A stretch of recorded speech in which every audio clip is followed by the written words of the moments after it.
We have our Florida State analyst here. He is Niall Lawrence Stample on the heels of a 31-17 victory, Florida State over Alabama. I am still not surprised. I'm still totally shocked by what I saw on Saturday. Man, that was we are here, right? Number 14. We are here. I'm shocked too. I'm not, I wouldn't say I'm shocked, but I am pleasantly surprised at how well we looked. Before we get to some of the particulars, you played on teams that won all the time, that had NFL players. You won a national championship under Jimbo Fisher. You and I have been talking about this for the last couple of years when they were performing well and winning 19 in a row, then the disaster of a year ago. But everyone they got rid of, players, coaches, you name it, how were they able to turn this around when it comes to things like effort, desire? I mean, look at all the defensive guys getting hats on balls. That offensive line just blowing back Alabama. I mean, every phase of the game, when you talk about those type of issues, Florida State was the better team. Yeah, I think you fixed that by realizing the issue. And I don't know if Norvell really realized the issue until it came at him with a 2-10 season.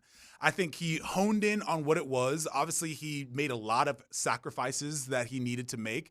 And I think the sense of urgency from all the coaching staff, him putting his hand and figuring out what's wrong, what happened, and that's kind of the result that we saw. It was amazing. Herb Hand and the offensive line. I mean, we talked about it last week. When you bring in 4 new guys, the assumption is going to be there's going to be issues. There's going to be problems. It was a clean game, only 4 total penalties.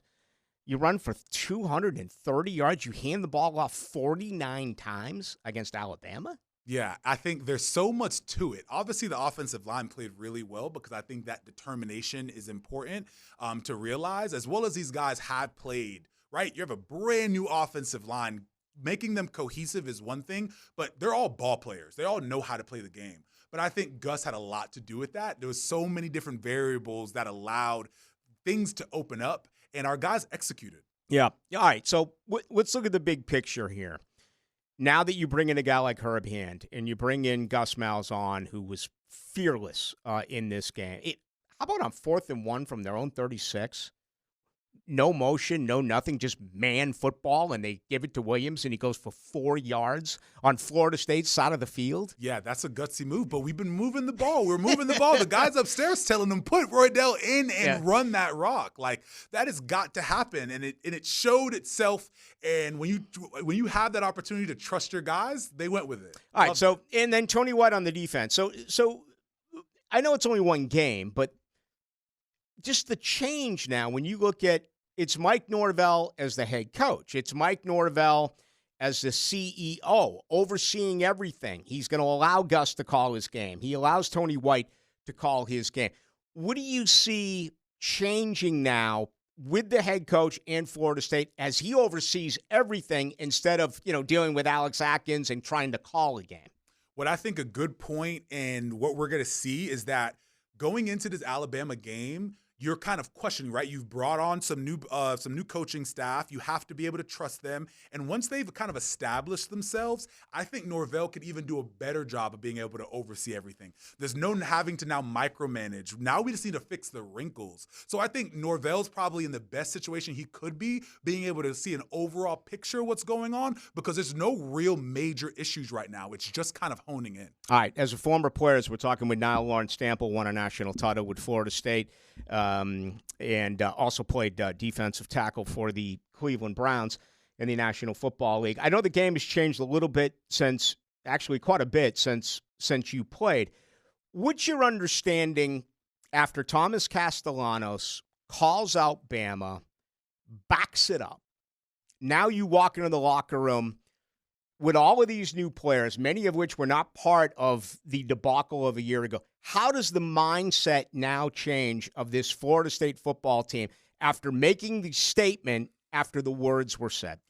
I don't know if it changes much because Thomas Castellanos, he's been so consistent. He's been so from the beginning, obviously making that call. But I think at this point, the locker room feels probably the same exact way, if not just fully bought in right now, just because he has been doing that from the beginning. He looked completely cool, calm, and collected. I just don't see any of the guys seeing him any differently, just more or less putting some more respect on his name. One thing I loved is that the offensive line was so much improved from the last couple of years, but they found ways to get guys with speed the football. And we saw that with Danzy. We saw that with Jalen Lucas. I mean, just found ways to get him the ball, and it paid, immediate dividends. It paid absolute dividends. I think Gus Malzahn dialed in an absolute clinic when it came to not only putting our guys in the best situations, but that snap count. That first quarter, he ran that snap count like a absolute dream. And I think what you saw was being able to, one, be able to take on that surge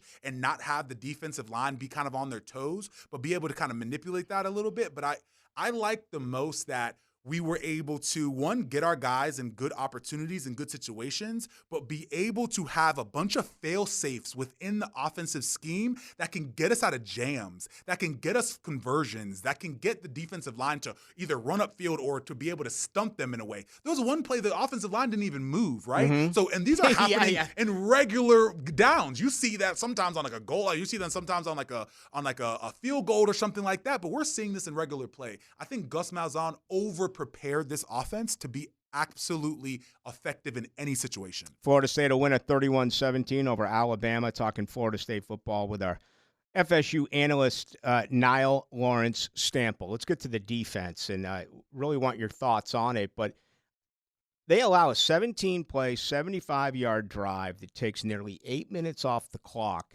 to begin the game.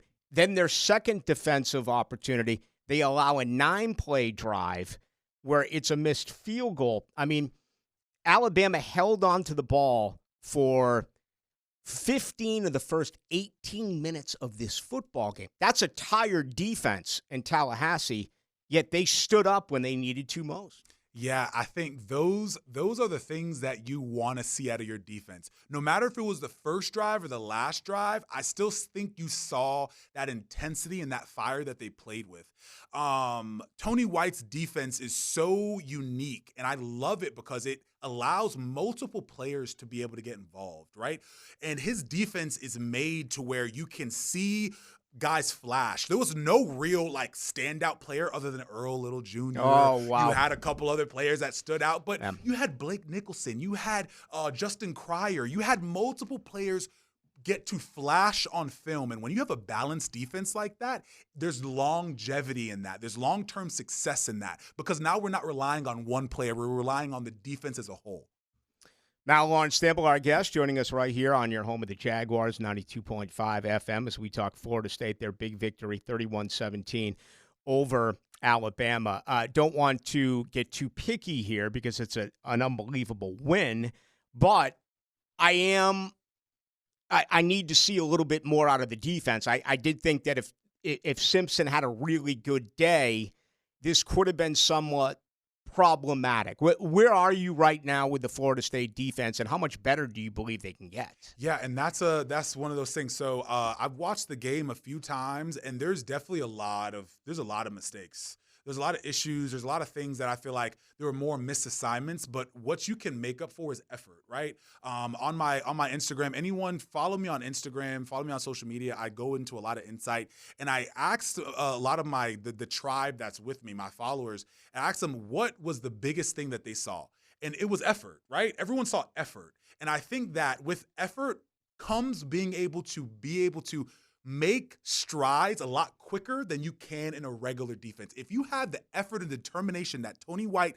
has demanded since the beginning of fall camp, you are going to see this defense increase in productivity every single week. There's no doubt about it. He is demanding it, right? As well as the depth on the defensive line. I was concerned. The Desir twins absolutely are freakish. Yeah. It is the motors that we are seeing these guys run with. Daniel Lyons, I could go on and on about some of the playmakers that we saw on Saturday, but I think that Tony White is commanding it. He's demanding it. There's no other choice, right? So I think with that, I think we do see some increase in productivity over time, and we do see the defense be able to really hold out and get us into some good opportunities. I think it was 24 new Seminoles played. It might have been 26 new Seminoles played on Saturday, including 4 true freshmen. All right, now you got, an opponent that you're supposed to obliterate, coming up on Saturday. How important is this, the bye, then the week after, to play opponents of this fashion where you can build depth, where you can bring in some guys who maybe did not get an opportunity against Alabama, or if they did, their snap count was really low. I think you would agree that even with that offensive line, there's not a lot of depth on this Florida State football team right now. You better hope that there's not attrition, there's not injuries. So how important is that for game experience coming up for other guys in the roster? It is everything. I think East Texas A&M, we're going to see a lot of guys rotate in. We're going to see a lot of different looks, and that's what you want to see. I think we're going to see our guys still be as focused as they need to be because we have the leadership now, right? That's at least what you expect. We have the leadership. But one thing that I attest a lot of our success to when we had that national championship run was the amount of depth that we had and how much playing time. I played maybe 2 quarters of the first majority of the season. Right? So that depth that's coming onto the field, that is quality reps against number ones that are starters on that team, right? Yep. You cannot beat that. That is what creates dynasties, right? That is what creates longevity programs that can actually play on a high level for long periods of time because their backups, their 2, their 3s are coming in 3 quarters into maybe a quarter of the game is huge. So I think we're going to see that coming up. I think the AD did a great job kind of building out this schedule because Alabama was nothing but upside. We had nothing to lose going into that game. Now that we've won, the next 2 weeks are going to be crucial for our development in order to go into the rest of our season fresh, healthy, as well as with experience. Even with big-time leadership a couple of years ago with Jordan Travis, there were times against inferior opponents they weren't ready. Or they weren't fired up, including Northern Alabama. You're down 13-0. So that presents the same question now in 4 days. This is an opponent that you should destroy. Is there any concern that they will not be ready for this game at noon?